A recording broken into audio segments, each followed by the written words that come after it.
Inna hadza kana lakum jazaan. Ini adalah balasan bagimu. Jadi makanya inilah yang dikatakan dengan dakwah basyirah. Ada satu lagi dakwah nadhirah. Dakwah Nabi Muhammad SAW, kalau kita lihat di dalam versi tafsir Al-Wasit, Syekh Tantawi mengatakan salah satu dakwah Nabi itu at-tahqiq wa tarhib. Jadi metode dakwahnya apa? Memberikan kabar berita gembira. Satu lagi memberikan kabar yang menakutkan. Jadi basyir satu, nadhir satu. Dalam tafsir Muhammad, basyir itu untuk siapa? Basyir itu untuk orang beribadah. Maka kalau ada orang beribadah, ada orang baca Quran, kita berikan terus motivasi. Jadi jangan susah beribadah, tidak beribadah. Ya, jadi jangan kita takuti dengan neraka. Nyomong kayak dia lumayan, apa yo neraka? Ya, nanti ya neraka ada. Itu hanya jalan. Ya, makanya orang-orang yang taat dan patuh kepada Allah, itu kata Ibnu Abbas, basyir itu lebih bermanfaat bagi mereka. Satu. Yang kedua, nadhir itu untuk siapa? Untuk orang yang tidak salat, tidak puasa, tidak patuh. Maka Ibnu Abbas mengatakan wal inzaru aulalahu. Menakut-nakuti itu lebih bermanfaat bagi mereka. Jadi bagi orang temayang kayak koyo neraka. Yang tak koyo neraka orang temayang. Maka orang yang berbenci pada Allah, kita jangan berikan kabar tentang apa namanya surga. Nanti punya surga, jangan pada kita apa. Sama orang putih tidaknya Pak Alina. Kalau kamu tetap mencuri, maka kamu akan begini. Kalau kamu tidak salah, maka kamu akan begini. Itu kita tidak putih. Ya. Jadi ini begitu juga. Karena lakukan jasaan. Jadi jasaan ini adalah refleksi daripada basyir. Kalau kamu buat ini, maka kamu akan dapat pahala begini. Barang siapa yang haji dapat pahala begini. Yang umrah dapat pahala begini. Jadi jangan kita takut-takuti. Segala bulan umrah ada apa-apa dia. Nyontoh bina, yang ada di rumah.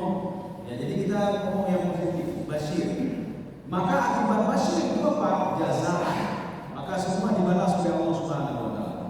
Maka di dalam beberapa literatur hadis juga Rasulullah mengatakan, setiap satu huruf dalam Al-Qur'an itu ada 10 kebaikan. Alif lam mim itu sudah 30 kebaikan. Alif 1, lam 1, mim 1. Alif ada 10, lam 10, mim 10. Baru kita baca alif lam mim sudah ada 30 kebaikan dan rahmat Allah Subhanahu wa taala.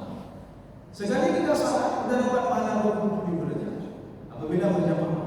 Setiap kita berinfak bersedekah, maka akan dibalas matalul ladzina yunfiquna amwalahum fi sabilillah kama taj'abatin abatat sab'a sanabil fi kulli suqulatin mi'atu habba wallahu yudha'ifu liman yasha.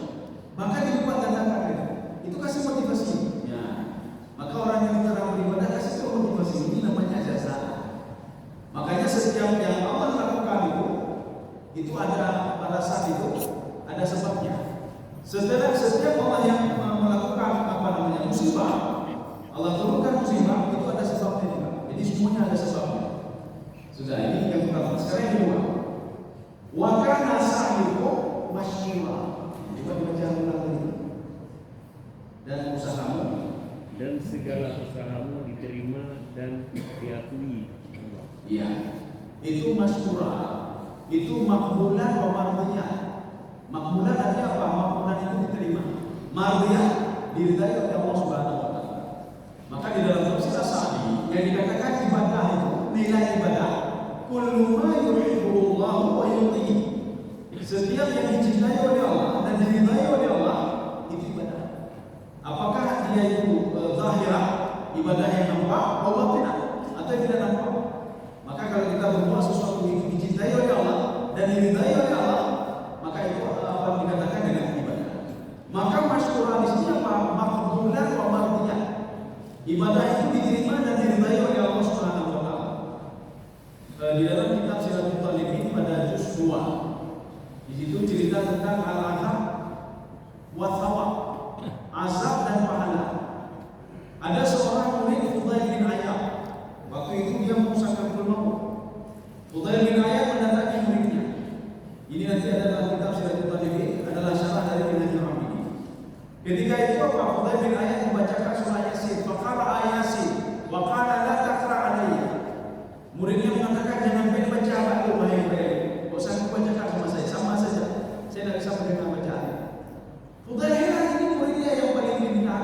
muridnya ibadahnya hebat sekali, kok nggak bisa dia mendengar bacaan Yasin? Kemudian setelah itu Fudail bertanya, ya la ilaha illallah. Apa kata muridnya? La tafa'alayya, jangan baca itu, sama saja. Fama ta'ala halika. Kemudian dia mati dalam posisi tidak membaca apa namanya la ilaha illallah. Ini pemuda tadi. Ini kita cerita tentang masyhurah tadi. Ada apa sebenarnya? Kenapa ibadahnya itu tidak diberikan hanya itu ya Allah? Ada apa sebenarnya? Padahal dia orang ahli ibadah. Dia apa namanya? Dia baca Quran. Dia melakukan perintah Allah. Kemudian ada apa kesalahannya? Fudail bin Iyad penasaran dengan kesalahan muridnya. Akhirnya berdoa dengan Allah supaya diketemukan dengan muridnya. Rupanya ketemu dengan muridnya. Muridnya sudah meninggal. Apa kata Fudail? Ada apa kamu wahai murid? Kenapa tidak bisa mendengar bacaan Al-Quran ketika kamu sakaratul maut? Dan kenapa kamu tidak bisa membaca la ilaha illallah? Apa kata dia? Salah satu asya. Ada 3 hal yang membuat saya tidak bisa. Yang pertama apa? Anak mimah. Lu galakkan domba. Ya. Makanya orang yang adu domba orang lain ibadahnya hanya koyum ya Allah. Hanya koyum ya Allah. Salatnya hanya koyum ya Allah. Puasa hanya koyum ya Allah. Ibadah umrah, ruko dan umrah Nabi Muhammad Nabi Muhammad. Ruko dan haji Nabi Muhammad Nabi Muhammad. Nabi Muhammad di bawah. Bijakuna ruko di belakang anak jadi bro. Ya, jangan dia ada bukan apa. Tinggal kau kacau kan. Satu. Yang kedua, hasad. Ya. Jadi kata murid Fudail bin Iyad, saya hasad terhadap seseorang.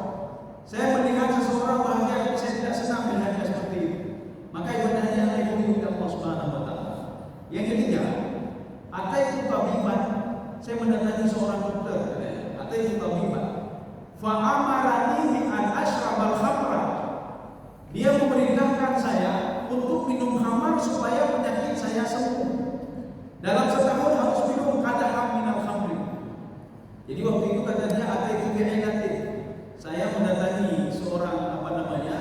Tabib, dokter, karena saya sakit. Fa'amarani bisubbin qadahan minal khamri. Dia menyuruh saya untuk minum khamar kalau enggak sembuh penyakit saya.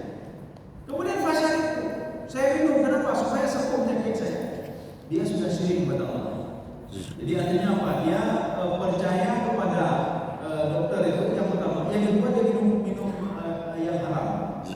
Jadi bagaimana kita menyikapi? Kalau dokter menyembuhkan kita itu bagaimana? Kalau seseorang memberikan nikmat kepada kita, rezeki kepada kita, itu bagaimana cara menyikapi? Kata Imam Al-Ghazali, ketika seorang memberikan nikmat kepada kita, ketika seorang menyembuhkan kita, ittaqi fa'anna rizqa minallah. Kata Imam Al-Ghazali, yakinlah kamu rezeki itu dari Allah, bukan dari sebulan. Dan sebulan itu adalah wasilah. Wasilah rezeki itu datang dari sebulan. Maka kalau dokter bisa menyembuhkan kamu, ittaqi, yakinlah yang menyembuhkan fa'anna syafi Allah. Menyembuh itu adalah Allah. Si fulan ini hanya perantara saja. Maka beku-beku hebat dokter. Ini dokter, anak dia meninggal gara-gara dokter haji dan yang itu. Ya kita sudah syirik pada Allah. Al-Muhyi al-Mumit dikata Nabi Ibrahim alaihissalam. Ketika ditanya siapa itu Allah, Nabi Ibrahim mengatakan, yang menghidupkan saya Allah, yang mematikan saya Allah, yang memberi makan saya Allah, memberi minum saya Allah, yang memberikan sakit kepada saya Allah, kemudian yang menyembuhkan saya kepada Allah Subhanahu wa taala. Kalimat ini simpel, pernyataan Nabi Ibrahim simpel, tapi mengandung makna filosofi yang sangat luas. Artinya apa? Yang menyembuhkan itu. Artinya meminta kepada Allah. Walaupun dokter itu yang menyembuhkan kita, tapi itu sebagai wasilah saja. Maka Allah katakan, "May yattaqillah yaj'al lahu makhraja wa yarzuqhu min haitsu la yahtasib." Makna min haitsu la yahtasib, bisa saja rezeki kita dari sisi A, bisa saja dari sisi B, bisa saja dari sisi C. Kaum muslimin sedang main dalam jalan. Ini makna sahih masyhur.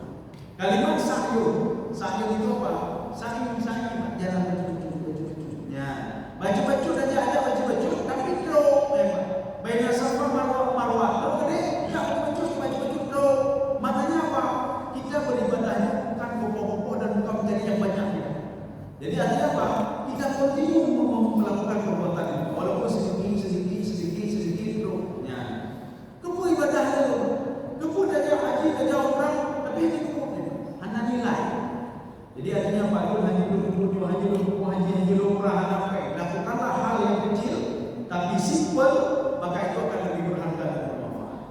Maka di dalam tafsir As-Sa'di ketika beliau menafsirkan faliyatanafasil mutanafisun, itu kan artinya berlomba-lomba berbuat kebaikan. Tetapi apa kata Imam Sa'di? Faliyatanafasil mutanafisun, apa kata beliau? Famudawamatil amri, famudawamati fil ibadah. Urusan itu selalu kita ulang-ulang, selalu ulang-ulang. Ibadah itu juga kontinu kita lakukan. Dia ada dekah dalam dunia doa dan dekah dia. Jangan ngaji saja dalam tahun ini, tahun depan tak ngaji lagi. Jangan berbuat baik di bulan ini, bulan depan tak berbuat baik lagi. Ya. Makanya ada yang bertanya, ketika kita mau belajar, apa amalan bulannya? Jadi baik berarti kita mudah belajar, maka ada yang belajar, kita boleh coba lagi, anak kita boleh. Ada yang dia buka, kita lipat anda belajar. Boleh dia buku amal, kafe, boleh coba kafe, boleh bermoral. Berarti sama anda boleh kafe. Amal dilipat gandakan. Jadi lupa dulu, semua dilipat gandakan. Cuma Rasulullah berdoa. Ini dalam doa Rasulullah menyebutkan Rajab, Sya'ban, Ramadan. Jadi sampaikan kami ke Ramadan. Kami berada di bulan Rajab, kemudian akan ke bulan Sya'ban, sampaikan ke Ramadan. Artinya ini bulan-bulan penting. Ya, jadi bukan berarti kita ibadah yang belum dimenang, hanya ibadah. Kaum muslimin dan jemaah dirahmati Allah. Wa kana sa'ibu masyhura. Jadi masyhura itu usaha kita walaupun sedikit, tapi diterima oleh Allah Subhanahu wa taala. Ada di dalam tafsir Al-Qurtubi, apa kata Imam Al-Qurtubi? Limadha ustujiba doa ashabul kahfi? Kenapa doa ashabul kahfi langsung direspon oleh Allah? Kenapa tidak dipending oleh Allah? Kenapa doa kita dari wahai kamu berdoa tahajud kata berdoa, tapi hanya diterima oleh Allah Subhanahu wa taala. Ya. Lumayan dijawab oleh Imam Al-Qurtubi. Makanya ashabul kahfi ketika berdoa, wahai lana min amrina rasyada, kamu anak kamu boleh ya Allah. Ini ke raja Bale itu ya. Yo ini ke gunung Nabawa yang bukan gunung ya Allah. Langsung direspon oleh Allah. Darabna ala adani bil kahfi sidina adada. Kamu nak buat, kamu tinggal situ nak buat. Aman. Ya. Langsung dikabulkan. Nabi Yusuf kan begitu juga. Nabi Yusuf kenapa tidak takut ketika dilemparkan oleh Khubayb ke dalam sumur tadi? Karena apa? Malaikat Jibril berdialog dengan Nabi Yusuf alaihissalam. Kata Jibril, kamu tenang saja, kata Jibril. Ya, kamu tenang saja. Mereka akan mempertanggungjawabkan apa yang mereka lakukan. Dan ketika nanti dalam waktu yang lama sekali, mereka tidak mengenal kamu lagi. Nah, itulah ketika Yusuf dia sudah memegang pembenaran raja. Jadi masalah ekonomi, masalah itu semua dipegang oleh Yusuf. Mereka tidak tahu kalau itu adalah kamu. Maka Nabi Yusuf tenang saja. Kenapa? Dia sudah diberitahukan masa depannya oleh malaikat Jibril. Kaum muslimin sedang jemaah dalam hati. Makanya ashabul kahfi tenang saja. Kenapa? Karena sudah direspon oleh Allah. Ada apa sebenarnya? Atsibat wal mudawamah. Karena dia itu konsisten dalam beribadah dan kontinu dalam beribadah. Jadi mereka itu konsisten apa? Konsisten untuk tidak mengikuti perintah raja. Konsisten untuk tidak menyembah apa yang disembah oleh raja. Dan yang berhak disembah adalah Allah Subhanahu wa taala. Itu konsisten mereka. Bukan berarti kalau konsisten hidup baik itu ada aja apa aja. Itu 7 orang itu, bukan orang sembarangan, bukan orang kampung biasa. 7 orang itu. Mereka ini punya jabatan di dalam kerajaan. Berani mereka tinggalkan jabatannya demi apa? Demi untuk menyembah Allah Subhanahu wa taala. Itu tadi demi meninggalkan, berani meninggalkan ibadah demi untuk dapat jabatan. Apa tadi Imam Azhar berbeda jabatan yang dia hidup banyak ada lumayan. Awak yang lumayan tu nak ada lumayan ya. Awak yang berdoa itu, awak yang berkumpulan, awak yang berjamaah itu nak cari. Jadi apa berani untuk menempuh jabatan walaupun yang ibadah itu dia tinggalkan. Ya, ashabul kahfi kembali. Dia meninggalkan jabatan apapun resikonya asalkan dia bisa beribadah kepada Allah Subhanahu wa taala.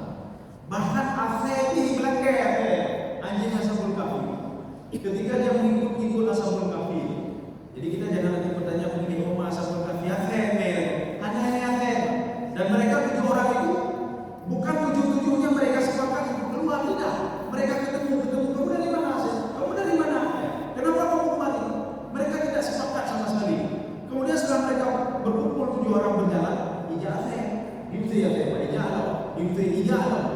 Ketika masuk ke dalam gua, anjing itu masuk juga. Dalam tafsir Baituli, apa kata asal berpikir? Keluar sana, itu dikirim. Rupanya anjing ini sampai ke pintu guanya berdoa kepada Allah. Berdoa Azeh itu pun berdoa Azeh.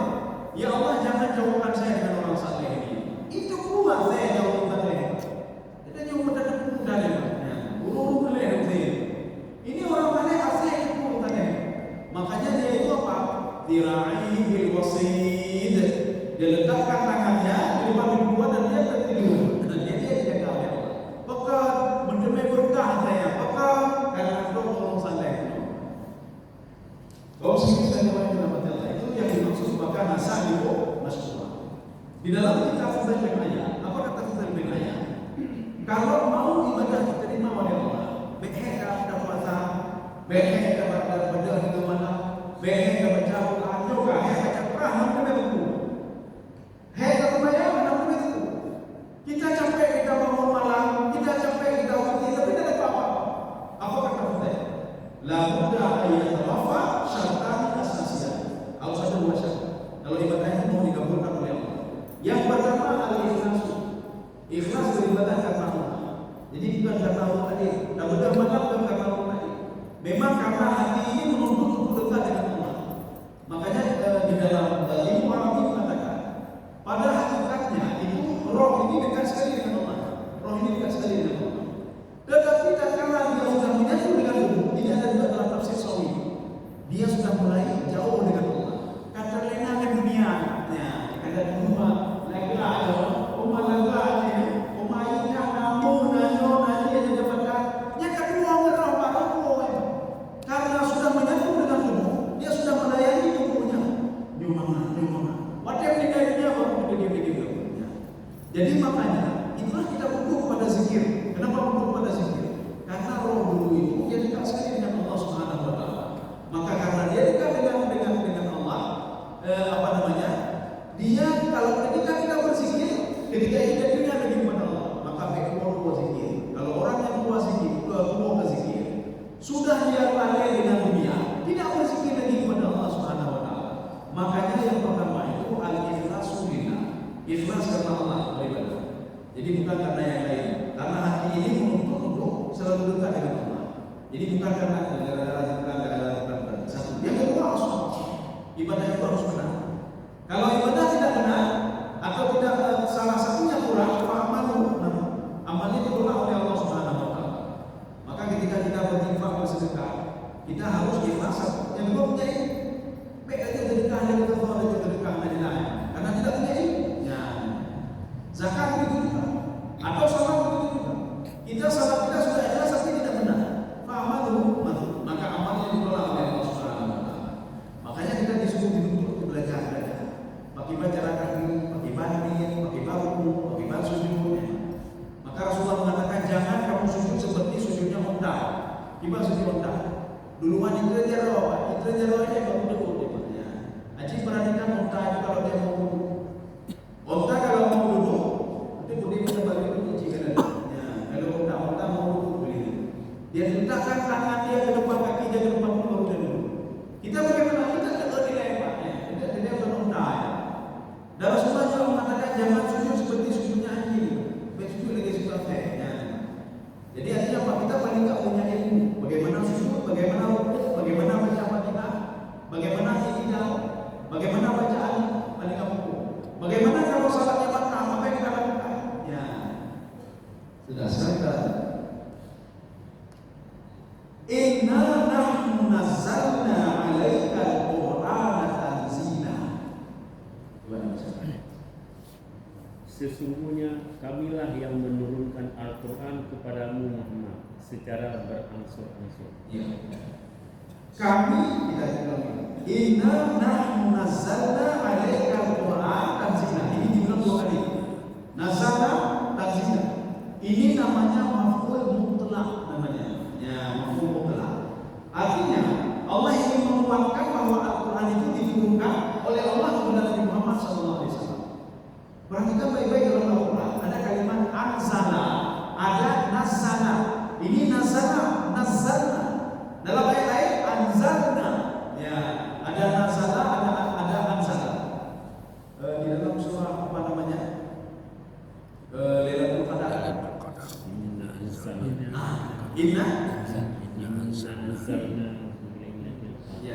anzalna, beda dengan inna nazzalna. Ini beda. Kita bisa melihat nanti di dalam kitab Daqaiqul Furuq fil Bayan Al-Qur'ani yang dikarang oleh Dr. Yasara. Beliau membahas secara rinci kalimat-kalimat yang ada di dalam Al-Quran. Atau bisa juga nanti kalimat mufradatul Quran. Itu ada juga membahas tentang ini. Ada di dalam kitab At-Tibyan fi Ulumil Quran. Ini ada dibahas tentang ini. Kalau anzalna itu turun langsung, sekali turun satu. Yang kedua, kalau nazzalna itu turunnya berangsur-angsur, yaitu nazzalna turunnya bertahap. Sekarang kok ada dua? Mana yang benar? Katanya Al-Quran anzalna Al-Quran, saya turunkan Al-Quran langsung. Yang kedua, saya turunkan Al-Quran berangsur-angsur. Dua-dua tidak bertolak belakang. Yang pertama, turun langsung dari Lauhul Mahfuz ke Baitul Izzah, itu turunnya langsung. Kapan kejadiannya? Pada malam Lailatul Qadar. Maka Lailatul Qadar itu adalah turunnya dari Lauhul Mahfuz ke Baitul Izzah, bukan ke bumi, Pak. Kamu mau kata turunnya ke Nabi Muhammad bukan di bulan Ramadan saja, bulan-bulan lain kita turun Al-Quran. Maka ketika kita memperingati nuzulul Quran 17 Ramadan, yang kemudian apa itu? Rupanya memperingati turunnya Iqra bismi rabbikal ladzi khalaq. Itu saja sampai 5 ayat. 5 ayat Iqra itu turunnya pada 17 Ramadan. Maka ketika kita memperingati nuzulul Quran, cuma memperingati turunnya 5 ayat saja. Tidak ada. Ayat lain ada yang turun di bulan Syawal, ada di bulan Rajab, ada di bulan Syawal, ada Rabiul Awal, ada di bulan Akhir. Yang turun di bulan Ramadan itu sebagai penghormatan 17 Ramadan adalah Iqra bismi rabbikal ladzi khalaq 5 ayat. Maka Al-Quran turun pada malam Lailatul Qadar kata Ibnu Abbas ketika dari Lauhul Mahfuz ke Baitul Izzah pada malam Lailatul Qadar. Kenapa memperingatinya di bumi tidak di langit? Sebagai penghargaan bagi manusia yang dihormati oleh dan disanjung oleh Allah Subhanahu wa taala. Maka peringatannya tidak di sana, tapi peringatannya di bumi. Kapan itu? Ibnu Abbas mengatakan fi 27 min Ramadan, 27 Ramadan turun Al-Quran dari Lauhul Mahfuz ke Baitul Izzah. Maka Ibnu Abbas satu-satunya penafsir yang lain mengikuti Ibnu Abbas.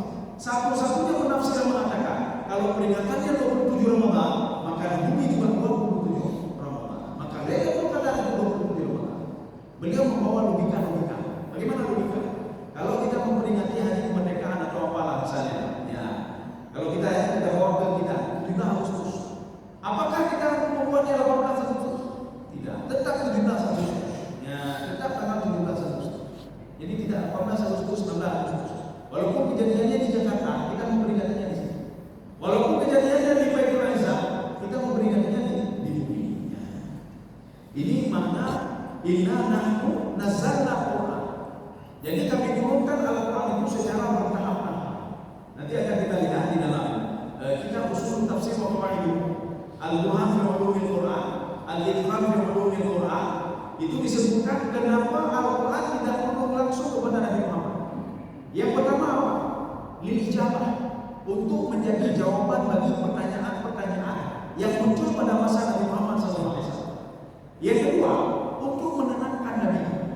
Makanya ketika Nabi sudah susah, maka diturunkan Al-Quran. Ketika itu senang lagi Nabi. Makanya kita itu menyebut kita baca Quran. Ya, baca Quran. Kita baca WA, ayo kita baca WA. Makin kita baca WA, makin kita. Udah loh, namanya bayi juga punya kita. Dan baca WA, di pengajian ini ya, bagi PBB ada kita. Maka menuntut baca Quran, kita. Maka ada seorang sahabat, beliau itu ada satu ayat, satu surah yang beliau jaga itu sejak beliau jaga. Sampai-sampai ketika salat, beliau selalu membaca ayat apa itu? Qul huwallahu ahad, Allahus samad. Nyata kayak baca. Akhirnya sahabat jamaah itu melapor ke Rasulullah. Ya Rasulullah, yang dibilangnya tapi bacanya ya Rasulullah, Qul huwallahu ahad ya Rasulullah. Anda baca ayat lagi. Padahal banyak ayat-ayat lain yang dihafal lagi. Ini kenapa Quran ya Rasulullah? Rasulullah memanggil sahabat. Udah, titir bayang baca Qul huwallahu ahad. Betul ya? Bukan baca. Bagaimana baca lagi? Ya Rasulullah,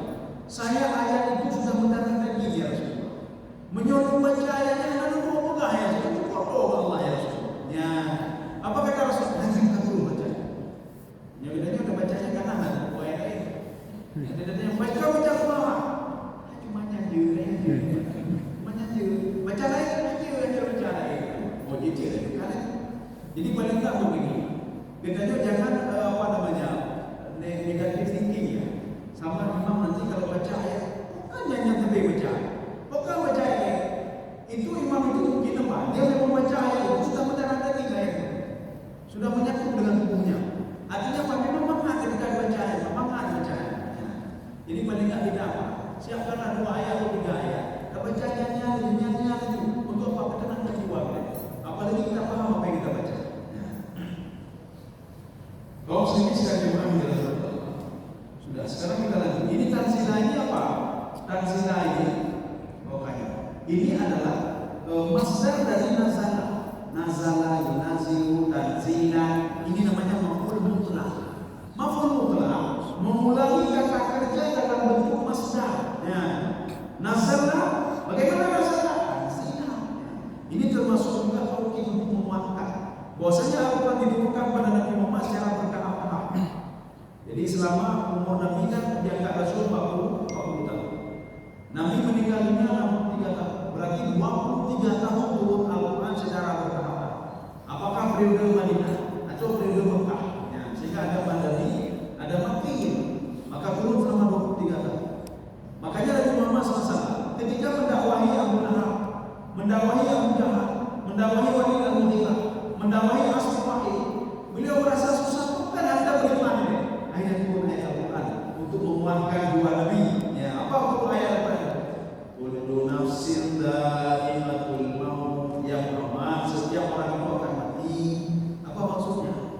Kamu dakwahi Abu Lahab, biarin saja mati kalau dia dulu. Abu Jahal kamu dakwahi dan mau dengar, biarin saja mati kalau dia dulu. Kalau ada raja zalim kita kasih tahu nak mau dengar, biarin saja mati kalau dia dulu. Mati kerawan. Ya. Makanya Abu Jahal itu mati kerawan ketika perang Badar. Dia kan pernah menentang Rasulullah. Apa dia tentang? Katakan dia tentang Allah Subhanahu wa taala. Anzil alaina ma'idatan. Awitina bi'adzabin alim. Coba turunkan azab yang paling pedih untuk saya. Rupanya apa? Betul. Allah mengatakan sabar saja. Jadi kau takut. Jadi kalau seperti itu suka urusan saya. Akhirnya Abu Jahal itu mati ketika perang Badar. Yang membunuhnya anak kembar, anak bunuh masih kecil ya. Maka korban ini dia sudah mempersiapkan senjatanya dua-dua untuk mengejar Abu Jahal. Sehingga Abu Jahal dibunuh oleh 2 anak ini. Itu kan artinya hina sekali baginya. Ya. Jadi artinya apa? Setiap Al-Quran itu bertahap-tahap itu punya hikmahnya. Jadi kita perhatiin ini terus sekali itu tidak ada susah turun lagi ayat, ada susah turun lagi, ada pertanyaan turun lagi ayat. Ini makna nazala tadi. Fasbir li hukmi rabbika wa la tuti' minhu athiman aw kafura. Ini panjang, kita bilang-bilang dulu. Fasbir li hukmi rabbika. Maka bersabarlah untuk melaksanakan ketetapan Tuhanmu. Ya, bersabarlah untuk melaksanakan ketetapan Tuhanmu. Kita perlu memahami apa maknanya. Di sini kita ambil tafsir Sawi. Ini ada 3. Yang pertama, alaika bitablighi risalah. Kamu itu cuma menyampaikan saja Muhammad. Jadi makna bersabarlah terhadap ketetapan Allah. Maknanya kamu cuma menyampaikan saja. Kita ini maka pegang pasal mati. Apakah urut semayangnya ada semayang? Ini dong. Biarin saja. Apa pasal mati? Biarin dulu. Ya. Jadi itu bukan urusan kita. Jadi makna fasbir li hukmi rabbika yang pertama, fi tablighi risalah. Menyampaikan saja. Kamu dengar ya sudah. Betul. Maka baik kata bukan hanya teguh. Hanya teguh.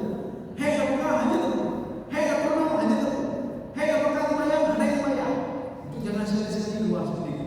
Kita cuma mengajar saja. Nah, ini tidak bukan ada. Ada ini. Ayo kita bahas fasbir li hukmi rabbika. Yang kedua, innal murad al-qata'. Ini pemahaman di sini apa? Qata' itu sudah takdir. Takdir itu takdir Allah. Maka jalani saja. Ya, itu pendapat yang kedua. Wa qila al-qata'. Maka salah satu yang membuat seseorang itu malas beribadah adalah tentang qada'.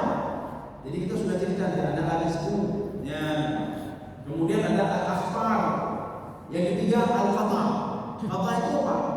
Allah ingin bicara rezeki karena kata takdir kita jadi 20 maksud kajian yang dibalik itu hakikat bicara. Ibarat hai dia tepi dua, kemudian dia menjual rezeki kagak ditemukan ya Allah. Maka orang mana jadi rezekinya? Orang mana ibadah? Hai di pun ibadah, dan ibadah rezeki yang lagi diuji ya Allahnya. Jadi artinya apa? Bagaimana kita menyikapi qada ini? Menyikapi qada kita bertawakal kepada Allah. Apa makna tawakal? Imam Ghazali mengatakan at-tawakkalu bil ikhtiyar. Tawakal itu dengan ikhtiar. Ikhtiar itu berusaha. Kita berusaha. Kita tidak tahu rahmat Allah itu datang mungkin dari ibadah salat sunnah kita, atau dari sedekah kita, atau dari zakat kita, atau dari apa kita memindahkan bumi dari jalan. Maknanya buatlah apa saja kebaikan. Jadi baik, anak pulang melakukan sedekah, sembahyang kata, umrah kali, haji kali, pulang iman mana kali. Ya. Jadi kita tidak tahu rahmat Allah itu datangnya dari mana. Ya. Jadi yang kedua itu adalah al-qada. Jadi kita bersabar terhadap kita ikhtiar. Kita berusaha semaksimal mungkin untuk merubah orang yang tidak salat menjadi apa namanya beribadah, menjadi salat. Tapi kalau kita mau sudah, ya, kita cuma tamyin saja. Ini qada. Ini merupakan qada. Kemudian yang ketiga, yang disebutkan tadi isbir itu apa? Isbir adalah adab musyrikin. Bersabarlah kamu terhadap apa? Adab musyrikin itu apa namanya? Olok-olokkan orang lain. Bersabarlah kamu itu tiga makna. Biasanya ada perkara sembahyang ayat sembahyang pun jauh-jauh. Bahkan dalam program merekam. Ya ini. Ya kata apa? Ini makna fasbir dia hukum rabbika. Jadi yang pertama bersabarlah kita. Kenapa? Karena kita cuma menyampaikan saja. Yang kedua, bersabarlah kita. Kenapa? Maknanya al-qada. Qada itu takdir. Takdir itu apa? Kita ada ikhtiar. Jadi bukan diam-diam saja, kita ikhtiar, kita berusaha. Kita tidak tahu di lauhul mahfuz bagaimana rezeki kita. Tapi kita terus berusaha. Ya. Dan berusaha kepada yang baik sambil berdoa kepada Allah. Kemudian yang ketiga itu fasbir ala adab musyrikin. Bersabarlah terhadap olok-olokan orang-orang musyrik. Golok katanya mudah menyampaikan apa? Itu masuk ke dalam fasbir rabbika. Sudah. Poin yang kedua, fasbir rabbika itu kan ditujukan kepada Nabi Muhammad. Sebagian orang itu membawa ini kepada lain. Alahnya kan Nabi Madinah dia bertanya. Seperti masalah hukum jilbab. Ya ayuhan Nabi, qul li azwajika. An-Nabi dalam Al-Quran itu adalah Nabi Muhammad. Ya Muhammad, katakanlah untuk istri-istrimu untuk mengenakan jilbab. Sebagai penafsir mengatakan apa? Kata penafsir apa ya? Penafsir dan apa? Ya kan Nabi Madinah dia tanya Allah menyuruh istri Nabi karena sebagai istri Nabi pakai jilbab. Kemudian anak-anaknya pakai jilbab. Kemudian ketika mukmin pada masa itu pakai jilbab. Dan kemudian Nabi diwajibkan hanya apa? Maka dia tidak pakai jilbab. Ini disikapi oleh Imam Syafi'i dalam tafsir beliau. Apa kata Imam Syafi'i? Kullu khitabin lin nabi khitabun li ummatihi. Setiap dialog Allah kepada Nabi, fasbir rabbika. Ya Muhammad bersabarlah. Ini juga berlaku untuk umat Muhammad sallallahu alaihi wasallam. Wahai umat Muhammad, kalau kamu mengakui Muhammad sebagai nabimu, maka kamu bersabar juga sebagaimana Muhammad bersabar. Kalau kamu masih mengakui Muhammad sebagai nabimu, maka kamu diperintah apa namanya? Itu juga berlaku untuk jilbab. Dan anak-anak, ya. Karena ada alasan nafsi itu seperti itu. Ya, alasan memikir sekarang ini panenanya kan nyoba ke Nabi. Itu kan masanya masing-masing. Nah, masanya kan ada di sekolah ini. Bagaimana lagi umumnya? Oh, sering kita main di dalam. Sudah. Sekarang yang kedua, poin yang kedua. Wala uti minhum athiman aw kafuran. Ya, coba. Dan janganlah engkau ikuti orang yang berdosa dan orang yang kafir di antara mereka. Ya, ini pemahamannya Muhammad. Pemahaman yang pertama, yang Muhammad jangan kamu ikuti athiman aw kafuran. Itu isim fa'il. Isim fa'il apa? Kata apa namanya? Berlaku. Jangan kamu turuti perintah orang yang berbuat dosa. Makanya Allah mengatakan kepada anak-anak, wala tuti'huma, ya, kalau dia menyuruh kamu wa ijahadaka ala an tusyrika bi, dia menyuruh kamu untuk syirik kepada, jangan patuh pada orang tua. Tetapi kalau dia tidak menyuruh kepada syirik, walaupun dia musyrik, dia agama Nasrani, meruncingkan doanya agama Nasrani. Kamu itu wasah rumah fi dunia ma'rufah. Kewajiban kamu sebagai seorang anak untuk menjaga jaga orang tua. Tak mana uji, tak kata pempers uji. Kita berikan makan kepada orang tua yang sudah tua walaupun agamanya bukan Islam. Wasahibhuma fi dunya ma'ruf. Tetapi ketika mereka keduanya menyuruh kita bersyirik kepada Allah, mana ketika yang pendapat? Inilah dalil. Jangan pernah patuh kepada orang yang membuat maksiat. Bermuka maksiat yang jangan pernah patuh sama dia. Jangan. Ini pemahaman pertama. Al-Kafurah atau orang kufur kepada, jangan patuh kepada dia, kata Allah Subhanahu wa taala. Setiap ada orang kufur, baik itu kufur nikmat, kan kufur ada berapa macam? Ada kufur i'tiqad, ada kufur nikmat, ada kufur nifaq, ada kufur inat. Inat itu kumulai, itu pujinya tapi itu pujinya. Ada kufur juhud. Siapa kufur juhud? Itulah iblis laknatullah. Dia sudah beribadah ribuan tahun. Itu di dalam sebuah dikatakan 80.000 tahun. Tamanina al-fasana. Tapi ketika itu dia tidak patuh kepada Allah Subhanahu wa taala. Ini namanya kufur juhud. Jangan patuh sama mereka, termasuk iblis dia betul ini. Jangan patuh kepada orang kufur nikmat. Dia kufur nikmat, takdir dan bayi itu. Jangan patuh sama dia. Ini pemahaman pertama. Pemahaman yang kedua. Siapa itu? Kalau di sini disebutkan siapa? Siapa dua orang itu? Siapa yang ada pada Al-Quran? Aqbah bin Rabi'ah dan Walid al-Mughirah. Aqbah bin Rabi'ah dan Walid al-Mughirah. Jangan patuh kepada mereka berdua ini. Ini pemahaman pertama. Pemahaman yang kedua. Wala tuti minhum athimah. Maknanya, kamu jangan patuh kepada seseorang yang membawa kamu kepada dosa. Jangan patuh kepada dia. Akhirnya kata mereka itu marah dia. Gara-gara kita marah dia membawa kepada dosa. Makanya kalimat la tuti di sini adalah fi'lun nahi, menunjukkan kepada haram. Kalau patuh kita berdosa. Jadi ini pemahaman dulu. Wala kafurah. Maknanya apa? Jangan patuh kepada seseorang yang membawa kamu kepada kufur kepada Allah. Kan pemahamannya kan berbeda. Kalau pemahaman yang pertama, jangan patuh kepada orang pembuat dosa, jangan patuh kepada orang kufur. Pemahaman yang kedua, jangan patuh kepada seseorang yang membawa kamu kepada berbuat dosa. Itu namanya korupsi. Itu namanya cara-cara dan Allah. Itu namanya mahir. Maka jangan patuh kepada orang itu. Au kafur. Jangan patuh kepada orang yang membawa kamu kepada kufur kepada Allah Subhanahu wa taala. Kita lanjut. Ini disebabkan apa? Ini kita baca saja sekali ini disambung. Qala li nabi irji'an hadzal amr. Jadi kenapa? Karena mereka berdua mengatakan kepada Nabi Muhammad ketika ada perintah salat, perintah zakat dan lain sebagainya, apa kata mereka berdua? Aqbah bin Rabi'ah dan Walid al-Mughirah. Ya Muhammad, coba lihat dulu kenapa dia sudah kamu buat tadi. Itu apa itu? Beni itu lumayan kamu. Beni itu bagaimana kamu? Karena dia jauh ulang. Ya. PK, kamu jawab kembali. Ya. Coba kamu dijawab kembali lah. Hukum Allah dia dijawab kembali. Makanya ketika ketetapan Allah mengatakan wajib salat, wajib ini. Jangan pernah ada yang mengatakan dijawab kembali dia. Cuma dijawab kembali hukum Allah Subhanahu wa taala. Makanya kita itu sebagai hamba Allah, sami'na wa ata'na. Baik lagi Yahudi apa? Sami'na ya Musa wa asai. Kami dengar dan kami tidak patuh.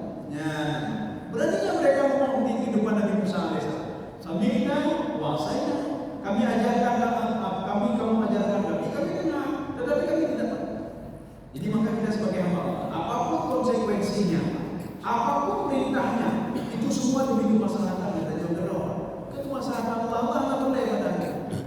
Ketika Allah wajibkan zakat, tak boleh tak patuhlah kita jawab. Berapa zakat kita? Maka semua ini kita ini diberikan oleh Allah Subhanahu wa taala. Maka Allah katakan dalam Al-Qur'an, wa iyasya, kalau kami mau kalau kami mau, kami akan musnahkan mereka semua dan kami datangkan orang-orang yang taat semua kepada kita. Tapi saya tidak mau datang. Saya ingin melihat sejauh mana mereka ini bisa menggunakan potensi yang sudah saya berikan, potensi akalnya, potensi matanya, potensi telinganya, potensi hatinya, dan potensi yang saya berikan kepada dia fa'alhamaha fujuraha wa taqwa. Sejauh mana dia bisa mengenalnya? Kita sudah diberikan potensi sebenarnya. Tinggal kita saja. Hanya istilahkan bodoh, lu bapaknya, hanya bodoh. Kita potensi potensi sama diberikan oleh Allah. Cuma kita sendiri yang tidak mau untuk mengangkat potensi ini. Ya, ini kita tak hanya kita perlu. Ada potensi ini. Kita diberikan nikmat yang sama oleh Allah Subhanahu Wa Taala. Anak itu lebih. Cuma kita anak data. Tikit kan itu perlu tikit. Yang tidak perlu tapi gunakan tikit. Yang gunakan ya tahan digunakan. Tidak ada itu apa tikit betul kereta. Ada yang pakai ini. Bagaimana caranya? Padahal dia kereta. Padahal asalnya dari itu jiwa. Maka kita akan mengasah setiap hari berapa 5 kali. Lumayan. Maka pakai Allah. Allah main dia. Ya, mati orang itu boleh bayar. Wah, jadi hendak pakai. Begitu jemaah ini kita jemaah. Boleh bayarkan. Soalnya itu demi ketenangan jiwa kita. Kita kan ingin menjadi ketenangan jiwa. Tidak ada ketenangan jiwa kita dapatkan kecuali melalui salat. Maka Rasulullah SAW mengatakan kepada Bilal, "Arihna ya Bilal." Menyokap kuat dia azan Bilal. Azan terus. Kenapa? Karena ketenangan jiwa. Ya, untuk dapat ketenangan jiwa. Maka menyokapnya utah akan utah. Maka dia mau jadi banyak refresh lah oleh refresh. Habis itu kalau orang tu bilang kalau refresh lah oleh. Maka itu kita refresh lagi kepada. Isya ini juga. Waktu kamu subuh lagi pak. Apalagi kalau kita mau dengan mana? Makin refresh lah oleh. Salah itu refreshing. Ini ke refreshing dengan maksudnya. Refreshing ke jauh mandiri pak. Tak kena mandiri pak. Refreshing ke jauh Eropa. Kalau refreshing makin utang deh. Oh sebentar lima bulan betul. Kami kita berhenti. Jadi pertemuan selanjutnya Allah memberikan solusinya. Nah, bagaimana solusinya? Tadi kita mengajak orang tidak mau berdoa. Kemudian Allah mengatakan jangan patuh kepada orang yang membawa pada maksiat. Maka Allah berikan solusi. Begini cara kamu hidup di dunia begini. Ya, supaya kamu terus tenang jiwa, tidak goncang, tidak goyah. Mudah-mudahan ada manfaat bagi tuan dan ibu sekalian. Subhanallah wa bihamdika. Asyhadu an la